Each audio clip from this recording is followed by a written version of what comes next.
Hello student, मैं एकता सिंह आप सभी का ज्ञान चैतन्य चैनल में बहुत बहुत स्वागत करती हूँ। आज के इस टॉपिक में हम आधुनिक भारत के इतिहास से संबंधित प्रश्नों को देखने वाले हैं। तो शुरू करते हैं। इससे पहले कुछ प्रश्न पहले कंप्लीट कर चुके हैं, तो बचे हुए जो क्वेश्चन है वो यहाँ पर कंप्लीट करते हैं। तो सबसे पहले हम विद्रोह से संबंधित हम जो है पहले वाले वीडियो में बना चुकी हूँ, तो उसी से संबंधित यहाँ पर भी कुछ प्रश्न है। 1857 के विद्रोह से तत्काल पूर्व निम्नलिखित में से कौन सा विद्रोह झारखंड में हुआ था? तो चूंकि ये झारखंड के एग्जाम में ये प्रश्न पूछा गया होगा, तो यहाँ पर सही आंसर है संथाल हुल। तो इसकी व्याख्या देख लेते हैं। 1857 के विद्रोह से तत्काल पूर्व संथाल हुल विद्रोह झारखंड में हुआ था। आदिवासी विद्रोह में संथाल विद्रोह सर्वाधिक शक्तिशाली है। विद्रोह का आरंभ 30 जून 1855 को भगनी डी ग्राम से हुआ था। इस विद्रोह के नेता सिद्धू और कान्हू नामक दो भाई थे और 30 जून 1855 को सिद्धू और कान्हू ने भगनी डी ग्राम में संथालों की एक आम सभा बुलाई थी। इस सभा में 7,000 संथालों ने भाग लिया था। सिद्धू ने अपने आप को देवीय पुरुष बताया था, ये हम पहले भी पढ़ चुके हैं। इसने घोषणा की कि ठाकुर जी यानी भगवान उन्हें आदेश दिया है कि वे आज़ादी के लिए हथियार उठाएं, और संथालों ने अंग्रेजी शासन की समाप्ति की घोषणा कर दी और अपना स्वतंत्र शासन यहाँ पर स्थापित कर लिया। विद्रोहियों को दबाने के लिए कलकत्ता के मेजर बार्रे के अधीन सेना भेजी गई, किंतु बार्रो पराजित हुआ और अंत में 1856 में भागलपुर के कमिश्नर ब्राउन और मेजर जनरल लॉयड ने क्रूरतापूर्वक विद्रोह का दमन कर दिया। 1856 में सिद्धू और कान्हू को पकड़ लिया गया, उन्होंने गोली मार दी। अगला क्वेश्चन है, गदर पार्टी के संस्थापक कौन है? तो ये बहुत इंपॉर्टेंट क्वेश्चन है। तो यहाँ पर आंसर हो जाएगा लाला हरदयाल। हमारा बी ऑप्शन सही है। भगत सिंह नहीं है, सी.आर. दास भी नहीं है, पंडित काशीराम भी नहीं है। यहाँ पर व्याख्या देखते हैं सीधे। गदर पार्टी के संस्थापक लाला हरदयाल थे। क्रांतिकारी आतंकवादी आंदोलन के प्रथम चरण में अनेक भारतीय संयुक्त राज्य अमेरिका और कनाडा में बस गए थे। इन लोगों ने वहां से समाचार पत्रों का प्रकाशन किया और 1907 ईस्वी में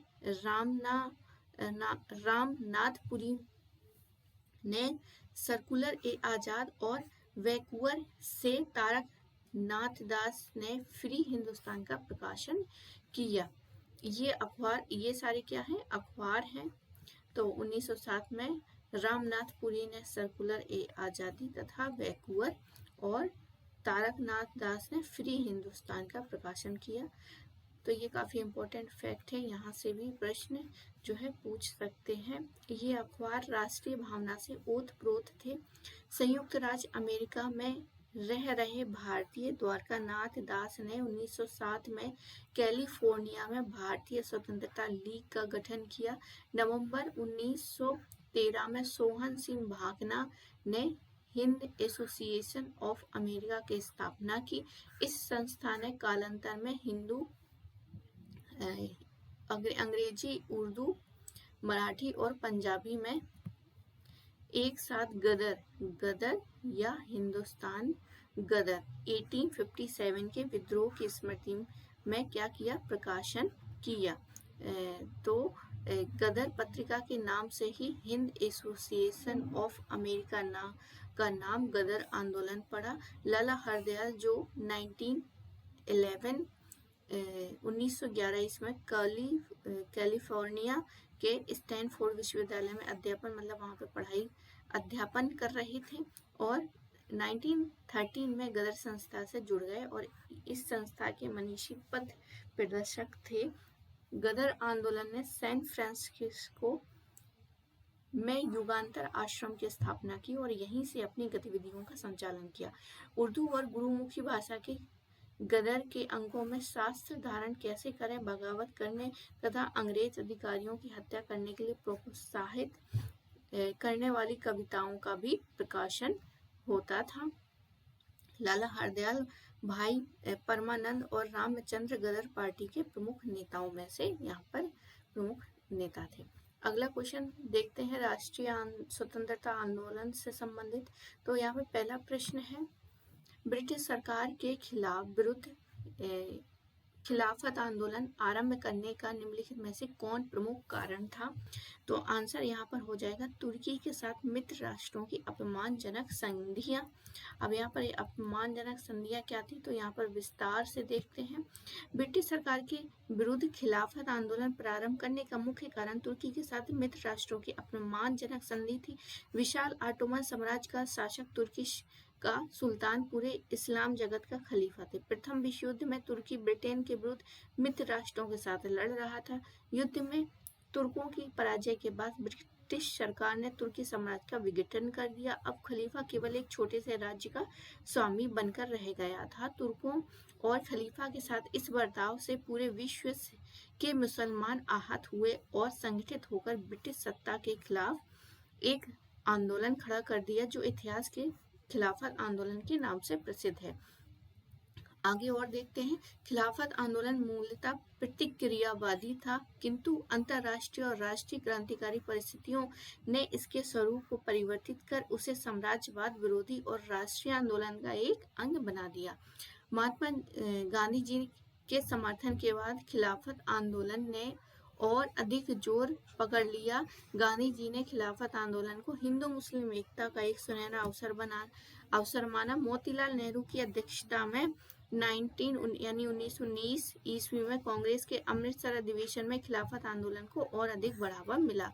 24 नवंबर 1919 को दिल्ली में खिलाफत कमेटी का सम्मेलन हुआ, जिसकी अध्यक्षता गांधी जी ने की थी।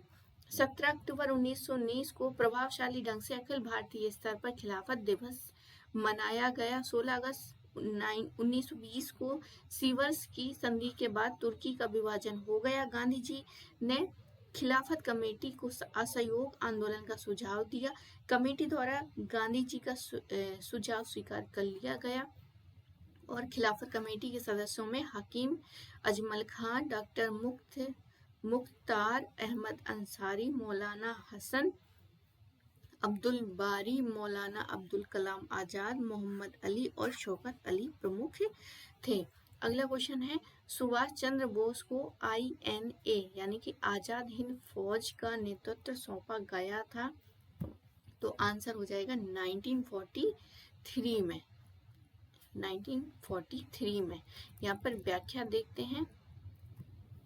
सुभाष चंद्र बोस को INA आजाद हिंद फौज का नेतृत्व सौंपा गया। ब्रिटिश सरकार ने 2 जुलाई 1940 को भारत सुरक्षा कानून के अंतर्गत सुभाष चंद्र बोस को गिरफ्तार कर कलकत्ता की प्रेसिडेंसी जेल में बंद कर दिया गया। जेल में अनशन के कारण सुभाष चंद्र बोस की स्थिति नाजुक होने के कारण 5 दिसंबर 1940 को उन्हें वहां से रिहा कर कलकत्ता स्थित एल्गिन रोड के उनके निवास स्थान पर नजरबंद कर दिया गया। 17 फरवरी 1941 को सुभाष चंद्र बोस चमत्कारी ढंग से गायब हो गए और अफगानिस्तान, पेशावर, काबुल तथा मास्को होते हुए कहाँ पहुंच गए? जर्मनी पहुंची। जर्मनी में सुभाष चंद्र बोस ने हिटलर से मुलाकात कर भारतीय स्वतंत्रता के लिए सहयोग भी मांगा था। आगे है बर्लिन यानी जर्मनी के रेडियो केंद्र से सुभाष चंद्र बोस ने ब्रिटिश विरोधी प्रचार किया। टोक्यो सम्मेलन में रासबिहारी बोस ने जापान में रहे भारतीय सेना के अफसरों द्वारा भारतीय राष्ट्रीय सेना संगठित करने का प्रस्ताव पास किया। इस सेना का उद्देश्य भारत की मुक्ति के लिए युद्ध करना था। टोक्यो सम्मेलन में रासबिहारी बोस ने इंडियन नेशनल आर्मी का गठन किया था। तो टोक्यो में किसने किया था? रासबिहारी बोस ने इंडियन नेशनल आर्मी का गठन किया था। और 2 जुलाई 1943 को सुभाष चंद्र बोस सिंगापुर पहुंचे और 4 जुलाई 1943 को रासबिहारी बोस ने उन्हें आजाद हिंद फौज का सर्वोच्च सेनापति क्या कर दिया? घोषित कर दिया। तो यहाँ पर पूछा जाता है, क्वेश्चन UGC नेट में पूछा है कि सुभाष चंद्र बोस ने कहाँ आजाद हिंद फौज का सर्वोच्च सेनापति घोषित किया था? तो सिंगापुर में। तो ये क्वेश्चन जो है वो पूछ चुके हैं UGC नेट के एग्जाम में। अगला क्वेश्चन है, पुस्तक इंडिया विंग्स फ्रीडम किसने लिखी है? तो ये लिखी है जवाहरलाल नेहरू नहीं, मोतीलाल नेहरू ने भी नहीं, मौलाना अब्दुल कलाम आजाद जी ने लिखी है। इसकी व्याख्या देखते हैं। पुस्तक इंडिया विंग्स फ्रीडम मौलाना अब्दुल कलाम आज़ाद ने लिखी है। 1888 में मक्का में जन्मे आज़ाद 1898 ईस्वी में अपने पिता के साथ भारत आए और कलकत्ता में बस गए। उन्हें इस्लाम धर्म से के संबंध में गहन ज्ञान था। आज़ाद ने 1912 में उर्दू समाचार पत्र अल हिलाल तत्पश्चात अल बलग निकाले तथा उनके द्वारा राष्ट्रवादी भावनाओं को अभिव्यक्ति दी। गांधी के नेतृत्व में चलाए गए कांग्रेस के विभिन्न कार्यक्रमों में सक्रिय भूमिका निभाई। वे 1940 ईस्वी में कांग्रेस के रामगढ़ अधिवेशन के सभापति बने तथा कांग्रेस की ओर से शिमला सम्मेलन में भाग लिया। उन्होंने भारत विभाजन का विरोध किया तथा स्वतंत्र भारत में शिक्षा मंत्री बने। उन्होंने कई ग्रंथ लिखे जिसमें इंडियन विंग्स फ्रीडम उनकी विवादास्पद रचना है। वे राष्ट्रवादी मुसलमान तथा हिंदू मुस्लिम एकता के समर्थक थे और उनका जो निधन है वो 1958 में हुआ था। अगला क्वेश्चन है, कांग्रेस के किस गोलमेज सम्मेलन में कांग्रेस ने किस गोलमेज सम्मेलन में भाग लिया था? तो आंसर हो जाएगा हमारा द्वितीय गोलमेज सम्मेलन जो है वो कांग्रेस उसमें भाग ली थी। तो यहाँ पर व्याख्या देखते हैं। कांग्रेस ने द्वितीय गोलमेज सम्मेलन में भाग लिया। दूसरा गोलमेज सम्मेलन जो है लंदन में 7 सितंबर से 1 सितंबर 1931 तक चला तथा इसमें कांग्रेस के प्रतिनिधि के रूप में केवल गांधी जी ने हिस्सा लिया था। दक्षिणपंथी नेता विंस्टन चर्चिल ने ब्रिटिश सरकार की आलोचना करते हुए कहा कि सरकार देशद्रोही फकीर यानी गांधी जी को बराबर का दर्जा देकर बात कर रही है। द्वितीय गोलमेज सम्मेलन के समय रैमजे मैकडॉनल्ड ब्रिटेन के प्रधानमंत्री थे। ये यहाँ से इम्पोर्टेंट फैक्ट है कि जब कांग्रेस ने द्वितीय गोलमेज सम्मेलन में भाग लिया तो उस समय ब्रिटेन के प्रधानमंत्री कौन थे? तो रैमजे मैकडॉनल्ड थे। आगे दक्षिणपंथी प्रतिक्रियावादी सैमुअल होर भारत सचिव तथा वेलिंगटन जो है भारत के वायसराय बन चुके थे। द्वितीय गोलमेज सम्मेलन सांप्रदायिक समस्या पर विवाद के कारण पूरी तरह असफल रहा। दलित नेता भीमराव अंबेडकर ने दलितों के लिए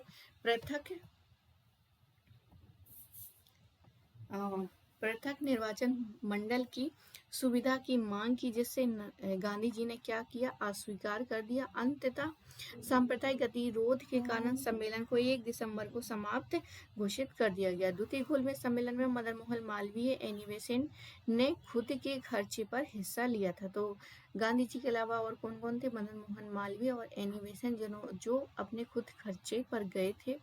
फ्रैंक मोरेस नामक ब्रिटिश नागरिक ने गांधी जी के बारे में इसी समय कहा है अर्ध नंगे फकीर। तो यहाँ से भी क्वेश्चन पूछते हैं कि अर्ध नंगे फकीर किस ब्रिटिश नागरिक ने कहा है? तो फ्रैंक मोरिस ब्रिटिश प्रधानमंत्री वार्ता हेतु सेंट पॉल पैलेस की सीढ़ियां चढ़ने का दृश्य अपने आप में एक अनोखा और दिव्य प्रभाव उत्पन्न कर रहा था। अगला क्वेश्चन है 15 अगस्त 1947 में निम्न में से कौन सी रियासत होगा? यहाँ पर रियासत भारत में सम्मिलित नहीं हुई थी। तो सही आंसर हो जाएगा जूनागढ़, जम्मू कश्मीर और हैदराबाद। तो उपरोक्त सभी डी ऑप्शन यहाँ पर सही है। आगे देखते हैं भारतीय साम्यवादी दल की स्थापना हुई थी 1921 में, 1922 में नहीं, 1923 में भी नहीं, 1924 में भी नहीं। तो 1921 में भारतीय साम्यवादी दल की स्थापना हुई थी। अगला क्वेश्चन देखते हैं दादा भाई नौरोजी ने किस लेख के माध्यम से लोगों का ध्यान धन निष्कासन सिद्धांत की ओर खींचा है? तो आंसर हो जाएगा इंग्लैंड डेब्ट टू इंडिया। तो ए ऑप्शन यहाँ पर सही है। बाकी इसकी व्याख्या देखते हैं और उनके जो बुक्स हैं, क्योंकि दादा भाई नौरोजी बहुत इम्पोर्टेंट पर्सन रहे हैं और यहाँ से जो है बहुत ही क्वेश्चन पूछे जाते हैं। दादा भाई नौरोजी ने इंग्लैंड डेब्ट टू इंडिया के माध्यम से लोगों का ध्यान धन निष्कासन सिद्धांत की ओर खींचा, यानी कि यहाँ का जो धन है वो कहाँ जा रहा है? इंग्लैंड जा रहा है। तो यही है धन निष्कासन। भारतीय धन के बहिर्गमन की ओर भारतीयों का ध्यान आकर्षित करने के प्रयास में प्रथम कदम दादा भाई नौरोजी ने उठाया था। उन्होंने 2 मई 1867 को लंदन में आयोजित ईस्ट इंडिया एसोसिएशन की बैठक में अपने पेपर, जिसका शीर्षक था इंग्लैंड डिबेट टू इंडिया, को पढ़ते हुए पहली बार धन के बहिर्गमन सिद्धांत को प्रस्तुत किया था। कालांतर में दादा भाई नौरोजी ने अपने निबंधात्मक लेख जैसे poverty and un British rule in India 1867,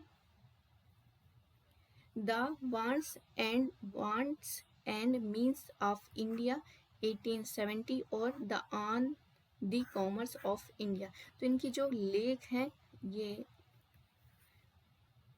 सारे के सारे इम्पोर्टेंट हैं, हमें याद रखना है इसको, के द्वारा धन के निष्कासन सिद्धांत की व्याख्या की। धन के बहिर्गमन के बारे में एक अन्य राष्ट्रवादी नेता महादेव गोविंद रानाडे 1872 में पुणे में एक व्याख्यान के दौरान भारतीय पूंजी और संसाधनों के बहिर्गमन की आलोचना करते हुए कहा है, अब यहाँ पर कोटेशन उनके चलेंगे, किसके, महादेव गोविंद रानाडे। तो उन्होंने कहा था कि राष्ट्रीय पूंजी का 1/3 हिस्सा किसी न किसी रूप में ब्रिटिश शासन द्वारा भारत के बाहर ले जाया जाता है। दादा भाई नौरोजी ने धन के निष्कासन को अनिष्टों का अनिष्ट, ठीक है, तो धन के निष्कासन को अनिष्टों का अनिष्ट किसने कहा, इविल ऑफ ऑल इविल की संज्ञा दी है, तो दादा भाई नौरोजी ने। और जो दूसरा कथन है, राष्ट्रीय पूंजी का 1/3 हिस्सा किसी न किसी रूप से ब्रिटिश शासन द्वारा भारत के बाहर ले जाया जा रहा है, तो महादेव गोविंद रानाडे ने कहा है। आगे नौरोजी के अनुसार भारत का धन बाहर जाता है और फिर वही धन ऋण के रूप में भारत वापस आता है। इस ऋण के लिए और अधिक ब्याज, और इस प्रकार ये ऋण एक कुचक्र सा बन जाता है। तो किसने क्या कहा है ये हमें याद रखना है, क्योंकि अब धन का निष्कासन का सिद्धांत किसने दिया है, ऐसे सवाल नहीं पूछते। तो उसी से रिलेटेड कुछ उनके कोटेशन या फिर उससे कि धन के निष्कासन से संबंधित किन किन लोगों ने इस पर लिखा है, बोला है, तो ये सारे क्वेश्चन पूछे जा सकते हैं। आगे है संविधान सभा के प्रथम स्थायी अध्यक्ष कौन थे, तो यहाँ पर आंसर हो जाएगा डॉक्टर राजेंद्र प्रसाद। भारतीय संविधान के प्रथम स्थायी अध्यक्ष डॉक्टर राजेंद्र प्रसाद थे। ये भारत के प्रमुख स्वाधीनता सेनानी तथा स्वतंत्र भारत के प्रथम राष्ट्रपति थे। इनका जन्म 1884 ईस्वी में बिहार में हुआ था। इनमें आरंभ से ही गहरी राष्ट्रीयता की भावना थी। उन्होंने 1905 ईस्वी के विभाजन कार्यक्रम में भाग लिया तथा बिहारी छात्र कॉन्फ्रेंस की स्थापना की। उन्होंने अपने जीवन एक वकील के रूप में प्रारंभ किया। 1917 के चंपारण सत्याग्रह में सक्रिय भागीदारी की। 1921 में वकालत छोड़ दी और असहयोग आंदोलन में कूद पड़े तथा उनका बिहार में संचालन किया। ये राष्ट्रीय व स्वदेशी शिक्षा के प्रमुख समर्थक थे। उन्होंने पटना में नेशनल कॉलेज की स्थापना की, महत्वपूर्ण योगदान दिया। उन्होंने 1930 में नमक आंदोलन तथा 1923 में सविनय आंदोलन में जेल भी भाग लिया तथा जेल भी गए। क्रिप्स मिशन की असफलता के बाद उन्होंने जागृति पैदा करने के लिए बिहार का दौरा भी किया और 1934 में कांग्रेस के मुंबई अधिवेशन के भी अध्यक्ष रहे हैं तथा 1938 ईस्वी में हरिपुरा अधिवेशन में सुभाष द्वारा त्याग पत्र देने पर उन्हें अध्यक्षता हेतु लाया गया। 1942 में भारत छोड़ो आंदोलन में भागीदारी पर उन्हें गिरफ्तार कर अहमदाबाद दुर्ग में रखा गया तथा 1945 ईस्वी में छोड़ा गया। ये नेहरू के अंतरिम मंत्रिमंडल 1946 में खाद्य एवं कृषि मंत्री भी रहे हैं। ये भारतीय संविधान सभा के अध्यक्ष रहे तथा स्वतंत्र भारत के प्रथम राष्ट्रपति भी बने, डॉक्टर राजेंद्र प्रसाद। आगे हैं 1962 में वे अपनी मृत्यु तक इस पद पर बने रहे और उन्हें भारत रत्न से भी सम्मानित किया गया है। अगला क्वेश्चन, करो या मरो का नारा किसने दिया, किस आंदोलन में दिया था, तो भारत छोड़ो आंदोलन में दिया था। बिल्कुल, भारत छोड़ो आंदोलन में करो या मरो का नारा गांधी जी ने दिया था। बाकी इसकी व्याख्या देखते हैं। करो या मरो का नारा भारत छोड़ो आंदोलन में दिया गया था। भारत छोड़ो आंदोलन या अगस्त क्रांति भारतीय स्वतंत्रता आंदोलन की अंतिम महान लड़ाई थी जिसमें ब्रिटिश शासन की नींव को हिलाकर रख दिया था। क्रिप्स मिशन के खाली हाथ भारत से वापस जाने पर भारतीयों को अपने चले जाने का एहसास हुआ। दूसरी ओर दूसरे विश्व युद्ध के कारण परिस्थितियां और गंभीर होती जा रही थी। महात्मा गांधी को इस बात का विश्वास हो चला था कि भारत में अंग्रेज की उपस्थिति जापानियों के आक्रमण की दावत सिद्ध होगी। अतः उन्होंने अंग्रेज से कहा कि वे भारत को ईश्वर के हाथों में या आधुनिक शब्दावली में अराजकता की स्थिति में छोड़कर क्या हो जाए, यहाँ से चले जाएं। 24 जुलाई 1942 को वर्धा में आयोजित कांग्रेस कार्य समिति की बैठक में भारत छोड़ो आंदोलन पर एक प्रस्ताव पारित किया गया। 7 अगस्त 1942 को मुंबई के ऐतिहासिक ग्वालियर टैंक मैदान में अखिल भारतीय कांग्रेस कमेटी की वार्षिक बैठक में वर्धा प्रस्ताव की पुष्टि कर दी गई। भारत छोड़ो आंदोलन राष्ट्रीय स्वतंत्रता संघर्ष का प्रथम आंदोलन था, जो नेतृत्व विहीनता की स्थिति में भी अपने उद्देश्य को पूरा कर सका। अगला क्वेश्चन देखते हैं। भारतीय राष्ट्रीय कांग्रेस के लखनऊ अधिवेशन 1916 का अध्यक्ष कौन था? तो यहाँ पर सही आंसर हो जाएगा अंबिका चरण मजूमदार, बी ऑप्शन। लखनऊ अधिवेशन वही वाला जिसमें क्या है, इसकी व्याख्या देखते हैं। भारतीय राष्ट्रीय कांग्रेस के लखनऊ अधिवेशन 1916 अंबिका चरण मजूमदार थे। ये कांग्रेस के महत्वपूर्ण नेता थे। उन्होंने शीघ्र महत्वपूर्ण स्थान प्राप्त कर लिया। उन्होंने 1916 में कांग्रेस के लखनऊ अधिवेशन की अध्यक्षता की, जिसमें कांग्रेस ने मुसलमानों के लिए पृथक प्रतिनिधित्व, तो जो मैं बता रही थी इसमें क्या हुआ था, मुसलमानों के लिए पृथक प्रतिनिधित्व व्यवस्था कर अपने पांवों पर कुल्हाड़ी मारने का कार्य जो है इसमें किया गया था। कांग्रेस द्वारा संचालित विभिन्न आंदोलन में इन्होंने सक्रिय भूमिका अदा की थी। ये एक अच्छे इतिहासकार भी था तथा इन्होंने इंडियन नेशनल इवोल्यूशन नामक ग्रंथ भी लिखा। तो किस अंबिका चरण मजूमदार का इतिहासकार भी थे और उन्होंने क्या है, इंडियन नेशनल इवोल्यूशन नामक जो है वो ग्रंथ भी लिखा। तो ये यहाँ पर इम्पोर्टेंट हो जाएगा। अगला क्वेश्चन देखते हैं। इनमें से कौन कैबिनेट मिशन के सदस्य नहीं थे? तो आंसर हो जाएगा हमारा बी, एवरी नहीं थे। किस थे? पैथिक लॉरेंस थे, अलेक्जेंडर थे। तो एवरी यहाँ पर सही आंसर हो जाएगा। बाकी और देखते हैं इसके बारे में डिटेल में। एवरी कैबिनेट मिशन के सदस्य नहीं थे। ब्रिटिश प्रधानमंत्री एटली ने 15 फरवरी 1946 को भारतीय संविधान सभा की स्थापना तथा तत्कालीन ज्वलंत समस्याओं पर भारतीयों से विचार विमर्श करने के लिए कैबिनेट मिशन को भारत भेजने की घोषणा की। 24 मार्च 1946 को कैबिनेट मिशन दिल्ली पहुंचा। इस शिष्टमंडल में 3 सदस्य स्टेफोर्ड क्रिप्स, बी अलेक्जेंडर और पैथिक लॉरेंस। भारत के कैबिनेट की घोषणा करते हुए पैथिक लॉरेंस ने स्पष्ट किया कि इसका उद्देश्य भारत के लिए संविधान तैयार करने हेतु शीघ्र कार्य प्रणाली तैयार करना तथा अंतरिम सरकार के लिए आवश्यक प्रबंध करना था। समझौते पर विचार विमर्श करने के लिए कैबिनेट मिशन ने शिमला में एक त्रिदलीय सम्मेलन बुलाया, लेकिन सम्मेलन में कोई समाधान नहीं निकला। अंत में कैबिनेट मिशन ने 16 मई 1946 को कुछ प्रस्तावों की घोषणा की, जिसमें कांग्रेस संविधान सभा से संबंधित प्रस्तावों पर सहमति हो गई, लेकिन इसमें अंतरिम सरकार गठित करने के संबंधित प्रस्तावों को अस्वीकार कर दिया, क्योंकि मुस्लिम लीग को उसमें असंगत प्रतिनिधित्व दिया गया था। मुस्लिम लीग ने पहले 6 जून 1946 कैबिनेट मिशन योजना को अस्वीकार कर लिया, लेकिन 29 जुलाई 1946 को अपनी सहमति वापस ले ली तथा पाकिस्तान की मांग के लिए सीधी कार्यवाही शुरू की थी और 29 जून 1946 को कैबिनेट मिशन भारत में वापस चला गया था।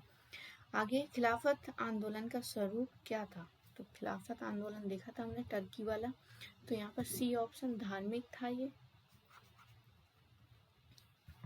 आगे व्याख्या देखते हैं, तो ये हम पढ़ चुके हैं, फिर भी इसको देख लेते हैं। खिलाफत आंदोलन का स्वरूप धार्मिक था। भारत के मुस्लिम टर्की के सुल्तान को इस्लाम का खलीफा मानते थे। प्रथम विश्व युद्ध में तुर्की मित्र देशों के विरुद्ध लड़ रहा था। युद्ध के समय ब्रिटिश राजनीतिकों ने भारतीय मुसलमानों को वचन दिया था कि वे तुर्की साम्राज्य को किसी तरह का नुकसान नहीं पहुंचाएंगे, लेकिन युद्ध की समाप्ति के बाद ब्रिटिश सरकार ने तुर्की साम्राज्य का विघटन करने का क्या कर दिया, निश्चय कर लिया, जिससे भारतीय मुसलमानों की सहानुभूति तुर्की के प्रति हो गई। तुर्की साम्राज्य के विरुद्ध शुरू हुए खिलाफत आंदोलन ने उस समय अधिक जोर पकड़ लिया जब गांधी जी ने हिस्सेदारी की।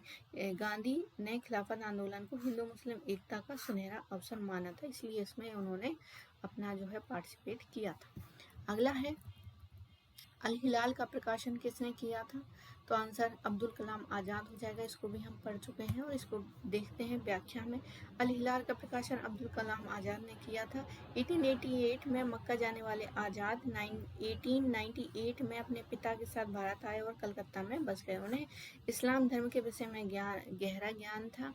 आज़ाद ने 1912 में हिंदू समाचार पत्र अल हिलाल और अल विलग निकाले तथा उनके द्वारा अपनी राष्ट्रवादी भावना को अभिव्यक्ति दी। गांधी जी के नेतृत्व में चलाए गए कांग्रेस के विभिन्न आंदोलनों में सक्रिय भूमिका निभाई और वे 1940 में कांग्रेस के रामगढ़ अधिवेशन में सभापति बन गए और कांग्रेस की ओर से शिमला सम्मेलन में भाग लिया। उन्होंने भारत विभाजन का विरोध किया और स्वतंत्र भारत में शिक्षा मंत्री बने। उन्होंने कई ग्रंथ लिखे जिसमें इंडियन विंग्स फ्रीडम उनकी विवादास्पद क्या है, इंडिया विंग्स फ्रीडम विवादास्पद रचना है। वे राष्ट्रवादी मुस्लिम और हिंदू मुस्लिम एकता के समर्थक थे। 1958 में उनका निधन हुआ था। अगला क्वेश्चन देखते हैं। सन 1947 में विभाजन के बाद पाकिस्तान के प्रधानमंत्री कौन बने थे? तो यहाँ पर प्रधानमंत्री पूछा गया तो लियाकत अली खान बने थे। बाकी देखते हैं कौन कौन से बने थे, व्याख्या में दिया है। सन 1947 के बाद विभाजन के बाद पाकिस्तान के प्रधानमंत्री लियाकत अली खान बने थे। एक प्रमुख मुस्लिम नेता जो लीग से संबंधित थे तथा पृथकतावादी विचारों के थे। उनका जन्म 1895 ईस्वी में करनाल में हुआ था। उन्होंने अलीगढ़ विश्वविद्यालय से शिक्षा प्राप्त की और 1926 में ये संयुक्त प्रांत की प्रांतीय व्यवस्थापिका के सदस्य बने तथा 1931 ईस्वी में इसके उप नेता बने। वे मुस्लिम लीग में सम्मिलित हुए तथा शीघ्र ही इसके प्रमुख नेताओं में आ गए। उन्हें जिन्ना का दायां हाथ भी कहा जाता है।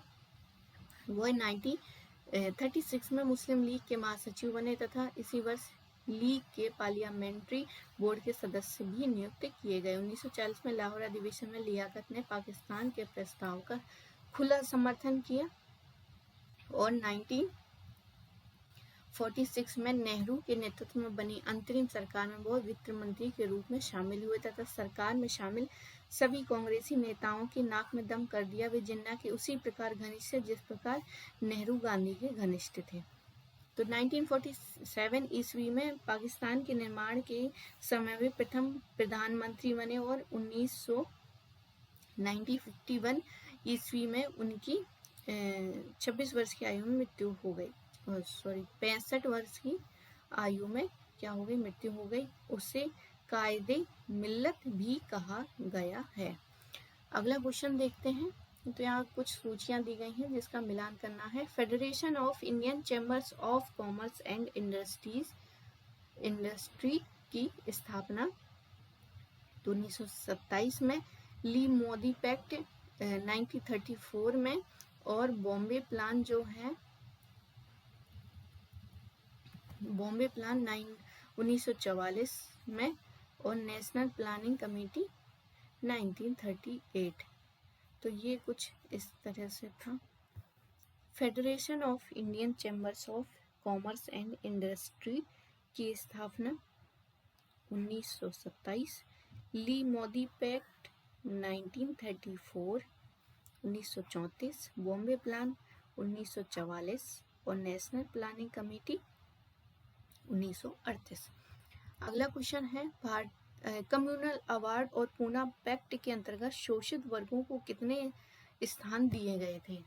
तो 71 और 147। तो 71 और 147 यहाँ पर दिया गया था। बाकी यहाँ पर देखते हैं, व्याख्या में देखते हैं।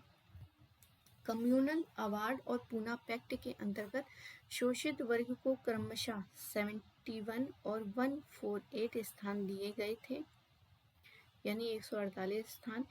प्रश्न में 71 और 147 दिया गया था।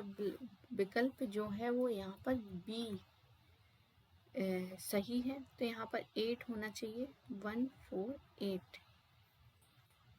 ब्रिटिश प्रधानमंत्री रैमजे मैकडोनाल्ड ने 16 अगस्त 1932 को विभिन्न संप्रदायों के प्रतिनिधियों के विषय में एक पंचार्ट जारी किया, जिसे सांप्रदायिक पंचार्य कम्युनल अवार्ड भी कहा गया। इस पंचार्ट में विभिन्न पृथक निर्वाचन पद्धति को न केवल मुसलमानों के लिए जारी रखा गया, बल्कि इसे दलित वर्गों पर भी लागू किया गया। दलित वर्गों को पृथक चुनाव क्षेत्र की सुविधा प्रदान करने के पीछे अंग्रेजों की गहरी चाल थी। वे उन्हें हिंदुओं से अलग करना चाहते थे। दलित वर्ग को पृथक निर्वाचन मंडल की सुविधा दिए जाने के विरोध में महात्मा गांधी ने जेल में ही 20 सितंबर 1932 को आमरण अनशन शुरू कर दिया। मदन मोहन मालवीय, डॉक्टर राजेंद्र प्रसाद, पुरुषोत्तम दास, सी राजगोपालाचारी आदि के प्रयत्नों से गांधी जी के उपवास के 5 दिन बाद 26 सितंबर 1932 को गांधी जी और दलित नेता अंबेडकर में पूना समझौता हुआ। इसे पूना पैक्ट के अनुसार दलितों के लिए पृथक निर्वाचन व्यवस्था समाप्त कर दी गई तथा विभिन्न प्रांतीय विधान मंडलों में दलित वर्गों के लिए 148 सीटें आरक्षित की गई तथा दूसरे केंद्रीय विधान मंडल में 18% सीटें जो है दलित वर्ग के लिए आरक्षित की गई थी। अगला है, गांधी जी ने निम्नलिखित आंदोलनों का सही क्रम लगाना है। तो गांधी जी से रिलेटेड एक या 1-2 क्वेश्चन जो है यूजीसी नेट में पूछा जाता है। तो सबसे पहला उन्होंने कौन सा किया था? तो सबसे पहला होगा चंपारण उनका पहला है, किसान आंदोलन था।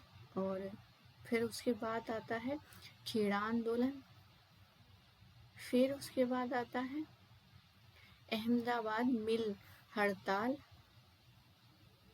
और फिर सबसे लास्ट में रॉलेट एक्ट आंदोलन। तो इस हिसाब से हमारा ए ऑप्शन यहाँ पर सही हो जाएगा। बाकी व्याख्या देखते हैं इसके सही। तो यहाँ पर चंपारण आंदोलन जो है 1917 में, खेड़ा आंदोलन जो है वो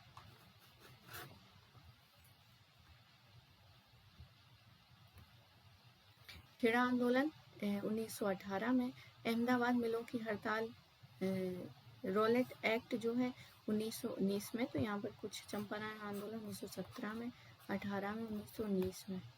आगे देखते हैं, अखिल भारतीय कांग्रेस की स्थापना के समय भारत के वायसराय कौन थे? तो यहाँ पर आंसर हो जाएगा डफरिन। तो कांग्रेस की स्थापना जब हुई थी तब वायसराय थे लॉर्ड डफरिन। अखिल भारतीय कांग्रेस की स्थापना के समय भारत के वायसराय लॉर्ड डफरिन थे। भारतीय राष्ट्रीय कांग्रेस की स्थापना संभवतः अंग्रेजी सरकार के आशीर्वाद से एक अवकाश प्राप्त अंग्रेज अधिकारी एलन एक्टोलियन ह्यूम द्वारा 1885 ईस्वी में की गई। ह्यूम ने 1884 ईस्वी में भारतीय राष्ट्रीय संघ की स्थापना की, जिसका प्रथम अधिवेशन 28 दिसंबर 1885 को मुंबई स्थित गोकुल दास तेजपाल संस्कृत विद्यालय में आयोजित किया जाता था। तो यहाँ से बम्बई कहाँ पर हुआ था? गोकुल दास तेजपाल संस्कृत विद्यालय। तो यहाँ से भी क्या है, क्वेश्चन पूछा जा चुका है यूजीसी नेट में। इसी सम्मेलन में दादा भाई नारोजी के सुझाव पर आधारित राष्ट्रीय संघ का नाम बदलकर भारतीय राष्ट्रीय कांग्रेस रख दिया गया। भारतीय राष्ट्रीय कांग्रेस का पहला अध्यक्ष होने का गौरव जो है वोमेश चंद्र बनर्जी को प्राप्त है। वोमेश चंद्र बनर्जी को। कांग्रेस के प्रथम बम्बई अधिवेशन में कुल कितने सदस्य? 72 सदस्य हैं। और इसके प्रमुख इस प्रकार थे Dadabhai Naoroji, Firoz Shah Mehta, Dinshaw Edulji Wacha, Kashinath Telang, V Raghavachari, N G Chandavarkar. तो यहाँ पर कुछ नाम है। एस सुब्रमण्यम। भारतीय राष्ट्रीय संघ, इसका नाम पहला भारतीय राष्ट्रीय संघ था। फिर अधिवेशन पुणे में आयोजित होना था, लेकिन वहाँ अकाल पड़ जाने के कारण अधिवेशन मुंबई में आयोजित किया गया। भारतीय राष्ट्रीय संघ को भारतीय राष्ट्रीय कांग्रेस का अग्रदूत माना जाता है। कांग्रेस का दूसरा अधिवेशन कलकत्ता में हुआ था, जिसमें कुल 343 प्रतिनिधि। तीसरे अधिवेशन मद्रास में हुआ, जिसमें कुल 607 607 प्रतिनिधि तथा चौथे में अधिवेशन इलाहाबाद में हुआ तो 1248 जो है प्रतिनिधियों ने हिस्सा लिया। तो इस तरह से क्या है, प्रतिनिधि बढ़ते ही जा रहे थे। अगला क्वेश्चन देखते हैं, गांधी जी ने असहयोग आंदोलन कब स्थगित कर दिया? तो 12 फरवरी 1922 को। आगे देखते हैं, व्याख्या देखते हैं, ये लास्ट है।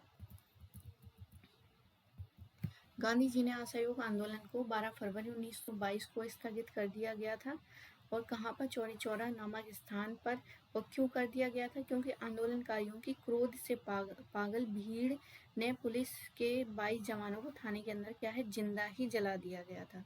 चूंकि इनका अहिंसा वाला था तो यहाँ पर हिंसा फैल गई थी, तो गांधी जी ने क्या किया था, इस आंदोलन को वापस ले लिया था। तो चौरी चौरा घटना से गांधी जी इतने आहत हुए कि उन्होंने शीघ्र ही आंदोलन को वापस करने का निर्णय लिया। 12 फरवरी 1922 को बारडोली में हुए कांग्रेस की बैठक में असहयोग आंदोलन को समाप्त करने का निर्णय लिया और आज जो आंदोलन है वो समाप्त हो गया। तो आई होप आपको ये वीडियो पसंद आया होगा। पसंद आया तो प्लीज़ लाइक करिए, शेयर करिए और सब्सक्राइब करिए। आप सभी का बहुत बहुत धन्यवाद।